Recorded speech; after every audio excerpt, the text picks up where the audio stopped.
Welcome to GK land. दोस्तों, हमारा आज का टॉपिक है यूनिट 1 से हमारा टॉपिक नंबर 3 है वेद। ठीक है, हमारा पहला और दूसरा टॉपिक कंप्लीट हो चुका है। अब हम अपना तीसरा टॉपिक भी कंप्लीट कर लेंगे आज। तो स्टार्ट करते हैं वेद से। क्या है ये सब? तो अनादि निधना नित्या वागुत षष्टा स्वयंभुवा। मतलब क्या इस लाइन का? इस वाक्य का मतलब है वेद स्वयंभू ब्रह्मा की वह वाणी है जिसका ना कोई आदि है और ना अंत, अतएव वह नित्य है। वेदों में सत्ता, ज्ञान, विचार और लाभ, ये चारों गुण विद्यमान हैं। प्रश्न कैसा बनेगा? वेदों में विद्यमान 4 गुणों के नाम, इन चारों में से कौन सा गुण है जो नहीं है? ठीक है, या फिर कौन कौन से गुण हैं जो वेदों में होते हैं? तो सत्ता, ज्ञान, विचार और लाभ। जो त्रिकाला बाधित सत्ता संपन्न हो, परोक्ष ज्ञान का निधान हो, सर्वविध विचारों का भंडार हो और लोक तथा परलोक के लाभों से भरपूर हो, उसे वेद कहते हैं।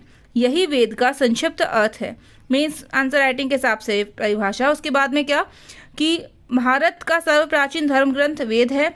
वेदों के संकलनकर्ता महर्षि कृष्ण द्वैपायन वेदव्यास हैं। वेद वसुदैव कुटुंबकम का उपदेश देता है, जो हमारे G20 की थीम भी थी इस बार। भारतीय परंपरा वेदों को नित्य और अपौरुषेय मानती है। अपौरुषेय शब्द का क्या मतलब हुआ? मतलब किसी इंसान के द्वारा नहीं कहा गया है इसको। भगवान ने ब्रह्मा की वाणी मानी है ना, तो वही तो इंसान के द्वारा ना कहा गया हो, अपौरुषेय। वेदों की संख्या कितनी है? 4। अब यहाँ पे एक लिस्ट देखते हैं, इसी से ही प्रश्न बन जाएंगे। पूछ लिया जाएगा वेद का उपवेद बताइए, उसके पाठकर्ता, उसके उपवेद के रचनाकार और उसमें वर्णित विवरण। तो ऋग्वेद के पाठकर्ता को होत्र कहते हैं और इसका जो उपवेद है ऋग्वेद का वो आयुर्वेद है। इस आयुर्वेद के रचनाकार प्रजापति, और इसमें विवरण मिलता है, जानकारी मिलती है हमको चिकित्सा शास्त्र से जुड़ी हुई। यजुर्वेद, इसके पाठकर्ता अध्वर्यु हैं। इसका यजुर्वेद का उपवेद है धनुर्वेद। ठीक है, विश्वामित्र इसके धनुर्वेद के रचनाकार और युद्ध कला से संबंधित मिलता है इसमें जानकारी। फिर सामवेद के पाठकर्ता उद्गाता कहलाते हैं और इसका जो उपवेद है सामवेद का वो गंधर्व वेद है। गंधर्व वेद के जो रचनाकार हैं वो नारद, और इसमें हमें क्या जानकारी मिलेगी? कला और संगीत से जुड़ी हुई। अथर्ववेद ब्रह्म कहलाते हैं इसके पाठकर्ता। इसका उपवेद शिल्प वेद है और शिल्प वेद के रचनाकार विश्वकर्मा हैं। और बिल्डिंग बनाने की बात है ना, तो भवन निर्माण कला से संबंधित जानकारी हमको मिलती है अथर्ववेद से। फिर शुरुआती 3 वेदों के समग्र रूप को क्या कहा जाता है? वेदत्रयी। अगर शुरू के 3 वेदों को एक साथ जोड़ें तो हम उसको वेदत्रयी कहते हैं। अगर हमने चारों वेदों को मिला दिया तो चारों वेदों के सम्मिलित स्वरूप को संहिता कहा जाएगा। ऋग्वेद, सामवेद, यजुर्वेद, अथर्ववेद मिला दें तो संहिता, लेकिन केवल ऋग्वेद, सामवेद, यजुर्वेद को मिलाएंगे तो वेदत्रयी। अब पहला वेद ऋग्वेद, इसकी मान्य तिथि 1500 से 1000 ईसा पूर्व तक है।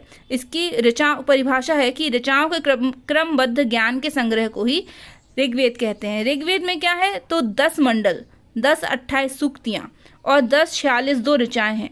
ठीक है, इसको आप 10,462 भी पढ़ सकते हो। फिर है 3 पाठ। ऋग्वेद में 3 पाठ हैं, साकल पाठ, वाल्खिल्य पाठ और वाष्कल पाठ। तो साकल में 10-17 मतलब 1017 मंत्र हैं, वाल्खिल्य में 11 मंत्र हैं और वाष्कल में 56 मंत्र हैं। ऋग्वैदिक देवियाँ और उनका कार्य क्षेत्र। ठीक है, सावित्री सूर्य को प्रेरणा प्रदान करने वाली देवी थी। अच्छा, कहीं पे सावित्र भी नाम मिलता है तो वो सूर्य देवता टाइप है ना। फिर है पृथ्वी, तो पृथ्वी क्या? जगत की माता। उषा क्या? अरुणोदय मतलब प्रातः काल की देवी। अदिति कौन? तो देवों की महान माता, देवों की जननी, सृष्टि का मूल आधार थी अदिति। सिंधु ये नदी थी तो नदी देवी। पुरापधि उर्वरता की देवी। फिर आती है रात्रि, रात की देवी रात्रि। जंगल मतलब अरण्य, तो अरण्यानी हो गई वन देवी है ना। और दिशान वनस्पति की देवी। आपह जल देवी। इला आराधना की देवी। सूर्या सूर्य देवता की पुत्री। अब हम देखेंगे क्या ऋग्वैदिक नदियाँ और उनके आज के टाइम पे क्या नाम बदल के क्या हो गया आधुनिक नाम। तो वितस्ता बन गई झेलम, विपाशा हो गई व्यास, पुराना नाम था इरावती या परुषणी जो कि हो गई रावी, और इसी का अगर पूछ लें यूनानी नाम क्या है तो हाइड्राइटिस। फिर कुभा हो गई काबुल, सदानीरा हो गई गंडक, और अस्किनी हो गई चिनाब, शतुद्री हो गई सतलज, गोमल हो गई गोमती, मरुद वृद्धा हो गई कमरू वर्मन, सुषोमा हो गई सोहन, सुवास्तु हो गई स्वात, क्रुमु हो गई कुर्रम, दृषद्धति या दृशद्वती हो गई चौतांग नदी, ऐसी को बोलते हैं घग्घर, और सिंधु तो सिंध ही है। ऋग्वेद के प्रमुख मंडल कितने थे? पहला तो क्वेश्चन यही बनेगा, तो 10 मंडल थे। दूसरा, उनके रचयिता कौन थे ये पूछा जाएगा, या फिर इसमें किनका वर्णन मिलता है ये पूछा जाएगा। तो पहला मंडल या प्रथम मंडल, इसके रचयिता कौन थे? मधुच्छंदा और दीर्घतमा। द्वितीय मंडल के ग्रथ समद भार्गव। तृतीय मंडल के विश्वामित्र, इसमें वर्णन मिलता है गायत्री मंत्र का। चौथा मंडल वामदेव, इसमें वर्णन मिलता है कृषि संबंधी प्रक्रिया का। पांचवा मंडल, इसके रचयिता अत्रि। छठवें के भारद्वाज, सातवें के वशिष्ठ जो थे, है ना। और सातवें मंडल में किसका वर्णन मिलता है? दशराग युद्ध का। आठवां मंडल को लिखने वाले कौन? कण्व ऋषि और अंगिरस। नौवां मंडल पवमान, अंगिरा और काश्यप, और इसमें वर्णन मिलता है सोम देवता का, ठीक है। और 8वें मंडल में हस्तलिखित रचनाओं को ही खिल कहा गया है। और 10वां मंडल जो है इसके रचयिता थे त्रित, इंद्राणी, शची, श्रद्धा आदि, और इसमें वर्णन मिलता है शूद्र सूक्तीय, महासूक्तीय का, ठीक है। पहला और जो 10वां मंडल है ये लास्ट में जोड़े गए, अंत में जोड़े गए मंडल हैं, ठीक है। फिर अगर कोई पूछे सबसे प्राचीन कौन से, तो दूसरे से लेकर 7वें तक। ऋग्वैदिक देवता और उनका संबंध देखेंगे तो कौन कौन से देवता थे? इंद्र देवता थे, वो क्या थे? युद्ध का नेता और वर्षा के देवता। अग्नि देवता और मनुष्य के बीच मध्यस्थ। कोई भी लोग हवन करते थे ना, तो हवन क्यों करते थे? ताकि एक मीडिएटर जैसे वो भूमिका निभा रहे हैं। कौन? अग्नि। अग्नि में हम सब डालते हैं, होम हवन करते हैं, तो हमें लगता है भगवान ने ले लिया। फिर वरुण, पृथ्वी सूर्य के निर्माता, समुद्र के देवता, विश्व के नियामक एवं शासक, सत्य का प्रतीक, ऋतु परिवर्तन एवं दिन रात के कर्ता वरुण। ध्यो, आकाश के देवता। अगर कोई पूछे ऋग्वैदिक कालीन सबसे प्राचीन देवता का नाम बताइए, तो हम बोलेंगे ध्यो, क्योंकि यही सर्व प्राचीन देव हैं। फिर सोम, वनस्पति के देवता, है ना, 9वें मंडल में उल्लेख मिलता है इनका। फिर उषा, ये देवी हैं प्रगति और उत्थान की। आश्विन, ये देवता थे विपत्तियों को हरने वाले। विष्णु, विश्व के संरक्षक और पालन करता। मरुत, आंधी तूफान के देवता। पूषण, पशुओं के देवता। कैटेगरी वाइज भी इनको बांटा गया है, जैसे कि पृथ्वी के देवता थे कुछ अंतरिक्ष के देवता, वही नाम कुछ रिपीट भी होंगे। आकाश के देवी देवता, तो पृथ्वी के अंदर आएंगे कौन कौन से देवता? पृथ्वी के देवता अग्नि, पृथ्वी, बृहस्पति, सोम, सरस्वती देवी। फिर अंतरिक्ष के देवता में इंद्र, इनको पुरंदर भी बोलते थे। फिर मारुत, रुद्र और पर्जन्य। आकाश के देवी देवता कौन थे? तो वरुण, सूर्य, ध्यो को ध्योस भी बोलते थे, और अश्विन, फिर उषा देवी, विष्णु, मित्र, पूषण, अदिति, ये सब हो गए। फिर एक आते हैं सविता। सविता क्या है? तो अमरत्व का देवता थे सविता। जब सूर्य पूर्ण रूप से उदित हो जाता है तो उसे ही सविता कहते हैं। फिर हम देखते हैं हमारे ऋग्वैदिक काल में प्रयुक्त उपयोग हुए कुछ प्रमुख शब्द। आपसे ऐसा पूछा जा सकता है कि कोई शब्द दे देंगे, इनमें से कोई भी एक शब्द दे दिया जाएगा और बोलेंगे कि इसका प्राचीन नाम क्या था। 4 ऑप्शन दे देंगे, उसमें से छांटना पड़ेगा। तो आधुनिक नाम जो हैं और जो प्राचीन नाम जो थे, गाय आज बोलते हैं अपन, पहले इसको बोलते थे अघन्या, जिसका वध ना हो। राजा का नाम था गोप्ता। अतिथि को कहते थे गोहंता या गोहन। धनी व्यक्ति को कहते थे गोमत। समय गोधूली। दूरी गवयुति। नाई वाप्ता। बढ़ई तक्षण। उसके बाद में युद्ध क्या होता? गविष्टि, गेसु और गम्य। गविष्टि, गेसु, गम्य। पुत्री को दुहिता कहा जाता था। जुलाहा, तंतुआय, ठीक है। हलवाहा, किवाश। हलवाहा क्या था? किवाश। और अनाज कोठार, स्थिवी। अनाज धान्य, अपन कहते हैं जहाँ पे धन धान्य अच्छा हो, तो धन मतलब तो पैसा और धान्य मतलब अनाज, तो वही धान्य कहलाता था। मरुस्थल, धन्व। उपजाऊ भूमि, उर्वरा। पशुचारण योग्य भूमि, खिल्य। बड़ी नहर, कुल्या। हल से बनी नालियाँ, सीता। हल के लिए शब्द लांगल। और गोबर की खाद को करीश कहा जाता था। ये पूछा जा सकता है, गोबर की खाद करीश।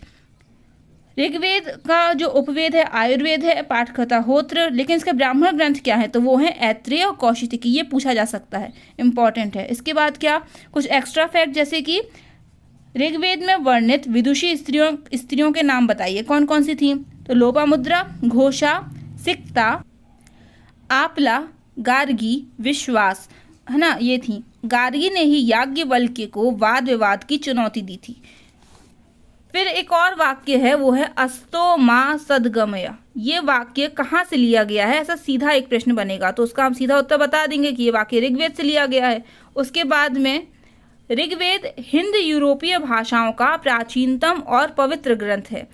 ऋग्वेद में राजा सहित वर्णित 12 रत्नी थे। कितने थे? 12। अब इनके नाम पूछ लेगा कि कौन क्या कहलाता था, या फिर ऋग्वेद में वर्णित 12 रत्नी में इन चारों में से कौन नहीं था, ऐसा पूछ लेगा। तो राजा एक तो था ही, क्योंकि राजा समेत कहा है, तो राजा क्या था? राष्ट्र का प्रमुख। फिर पुरोहित, ये पुरोहित जो था ये राजा का प्रमुख परामर्शदाता था, उसको सलाह वलाह देता था। फिर अन्य नाम क्या था इसी के लिए? राष्ट्रगोप।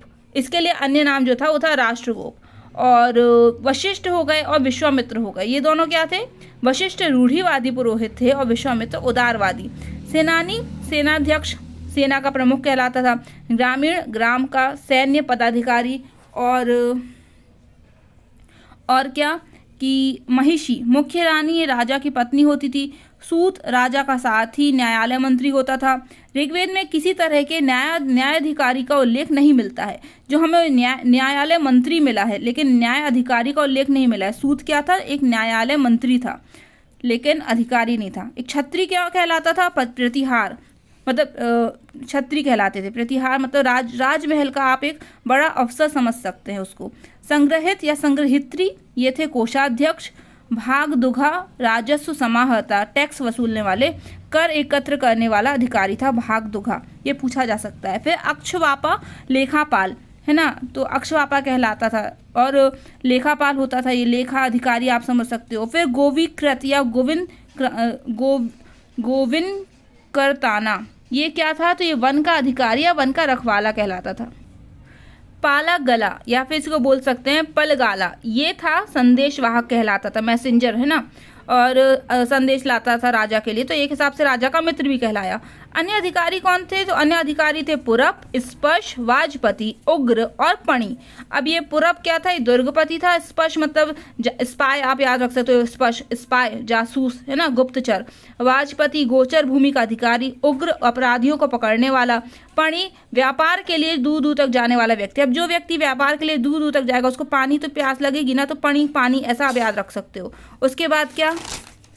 सामवेद, सेकंड अपन देख रहे हैं कौन सा? सामवेद। इसके पाठ करता उद्रात या उद्गाता, उपवेद गंधर्व वेद, ब्राह्मण ग्रंथ इसका पंचवेश है, ये इंपॉर्टेंट है ना। और प्रमुख उपनिषद कौन से हैं इसके? छांदोग्य, जैमिनी और आर्षेय और केनोपनिषद, ये सब इसके इंपॉर्टेंट उपनिषद हैं किसके? सामवेद के। साम का शाब्दिक अर्थ है गान। सामवेद मुख्यतः यज्ञों के अवसर पर गाए जाने वाले मंत्रों, ऋचाओं का संकलन है। अब प्रश्न बनेगा किस वेद को भारतीय संगीत का जनक कहते हैं? तो सामवेद को। यजुर्वेद, यजुर्वेद के पाठ करता अध्वर्यु। उपवेद इसका है धनुर्वेद। यजुर्वेद के 2 प्रकार हैं, शुक्ल यजुर्वेद, कृष्ण यजुर्वेद। शुक्ल यजुर्वेद और कृष्ण यजुर्वेद, ऐसे आप मेंस में आंसर राइटिंग करोगे मार्क्स अच्छे मिलेंगे। तो शुक्ल यजुर्वेद इसे वाजसनेयी संहिता भी कहते हैं, और इसमें 2 उपनिषद हैं, ईशावास्योपनिषद और बृहदारण्यक उपनिषद। तो ये 2 उपनिषदों में जो 2 पॉइंट कॉमन है वो है काण्व संहिता और माध्यन्दिन संहिता। फिर कृष्ण यजुर्वेद, इसमें 5 उपनिषद हैं, कौन कौन से? तैत्तिरीयोपनिषद, श्वेतरोपनिषद, मैत्रायण्योपनिषद, काठकोपनिषद और कठोपनिषद। ठीक है। अब सस्वर पाठ हेतु मंत्रों तथा बलि के समय अनुपालन हेतु नियमों का संकलन यजुर्वेद कहलाता है। यजुर्वेद में यज्ञों के नियमों एवं विधि विधानों का संकलन मिलता है। अच्छा, हमें पंच महायज्ञ जो हैं वो हम आगे पढ़ेंगे अपने नेक्स्ट टॉपिक में, लेकिन ये वाला क्या है? तो यजु का अर्थ है यज्ञ से। एकमात्र वेद है यजुर्वेद, जो कि हमें गद्य और पद्य दोनों में मिलता है, लिखा गया है। यजुर्वेद में राजसूय और वाजपेय यज्ञों का उल्लेख मिलता है। यजुर्वेद में हाथियों के पालन का भी उल्लेख है। अब आता है अथर्ववेद। अथर्वा ऋषि के द्वारा रचित नाम से पता चल रहा है। इस वेद को ब्रह्म वेद या श्रेष्ठ वेद कहा जाता है और इसके पाठकर्ता भी ब्रह्म कहलाते हैं। इसका उपवेद है शिल्प वेद और ब्राह्मण ग्रंथ है गोपथ। अथर्ववेद का ब्राह्मण ग्रंथ पूछा जा सकता है गोपथ। प्रमुख उपनिषद हैं इसके प्रश्नोपनिषद, मुंडकोपनिषद और मांडुक्योपनिषद। अच्छा, मुंडक और मांडुक अलग हैं, ठीक है। अथर्ववेद में 20 अध्याय हैं, 701 सूक्तियाँ हैं, 6000 मंत्र हैं जो कि पद्य के रूप में लिखे गए हैं। उल्लेख किसका मिलता है इसमें? तो बहुत सी चीज़ों का उल्लेख मिलता है, लेकिन इंपॉर्टेंट क्या है? तो काशी का प्राचीनतम उल्लेख हमें किस में मिलता है? ऐसा प्रश्न बनेगा कि काशी का प्राचीनतम उल्लेख आपको किस में मिलता है, किस वेद में? तो हम बोलेंगे अथर्ववेद में मिलता है। फिर पूछा जाएगा कि कुरु के राजा परीक्षित का उल्लेख किसमें मिलता है, जिसे मृत्युलोक का देवता बताया गया? तो हम बोलेंगे अथर्ववेद में। फिर पूछा जाएगा वशीकरण, जादू टोना, भूत प्रेत, औषधियों से संबंधित मंत्रों का वर्णन किसमें मिलता है? तो अथर्ववेद में। और कन्याओं के जन्म की घोर निंदा किसमें मिलती है? तो वो भी अथर्ववेद में ही मिलती है। और सत्यमेव जयते ये पूछा ही जा सकता है। सत्यमेव जयते हमने कहाँ से लिया है? तो ये नहीं पूछेंगे कि किस वेद से लिया है, ये तो सबको मालूम है अथर्ववेद के उपनिषद के अथर्ववेद से लिया है। लेकिन ये पूछा जाएगा कि सत्यमेव जयते अथर्ववेद के किस उपनिषद से लिया गया है? तो वो मुंडकोपनिषद या मुंडक उपनिषद से लिया गया है। मुंडकोपनिषद में शिक्षा के विषयों में वेदांगों को शामिल किया गया है। वेदांग संख्या में 6 होते हैं। वेदों को भलीभांति समझने के लिए ही वेदांगों की रचना की गई थी। अच्छा, अब हम मिलते हैं हमारे वेदांग से। इसका नाम क्या है? वेदांग, ठीक है। अब हम इससे ही याद करेंगे कि वेदांग के 6 भाग कौन कौन से हैं, जल्दी याद हो जाएगा। तो वेदांग की आँख की तुलना ज्योतिष से की गई है, जिसके रचयिता लगध मुनि हैं, ठीक है। वेदांग की नाक की तुलना शिक्षा से, लोग नाक ऊंची करके बताते हैं कि इसने क्या किया, इंजीनियरिंग की है या फिर बीकॉम किया या फिर कुछ भी। तो शिक्षा जितनी ऊंची हो उतनी ऊंची नाक होती है। तो शिक्षा से रौनक बढ़ जाती है ना, तो शौनक, ऐसे याद कर लेना। फिर व्याकरण, इंसान बड़बड़ करता है तो व्याकरण से याद रख सकते हो मुंह। और पाणिनि की थी व्याकरण ग्रंथ है ना। फिर कान है, निरुक्त। हमारे कान क्या सुनना पसंद नहीं करते हैं? ना सुनना पसंद नहीं करते हैं, तो निरुक्त। इसके कौन थे रचयिता? महर्षि यास्क। और ये जो इसके हाथ हैं, हाथों को क्या कहा जाता है? कल्प। तो कल्प में 4 भाग आते हैं। ये पूछा जाएगा आपसे कि कल्प के इन चारों में से कौन सा एक भाग नहीं है। कोई 3 दे देंगे, एक कोई गायब कर देंगे। फिर श्रौत सूत्र आता है कल्प में, ग्रह सूत्र, धर्म सूत्र और शुल्भ सूत्र। फिर आता है इसके पैर में क्या होती है? छंद, मतलब पिंगल इसके रचयिता हैं। फिर ज्योतिष जो है ये, इसमें किसका वर्णन मिलता है? खगोल विज्ञान का।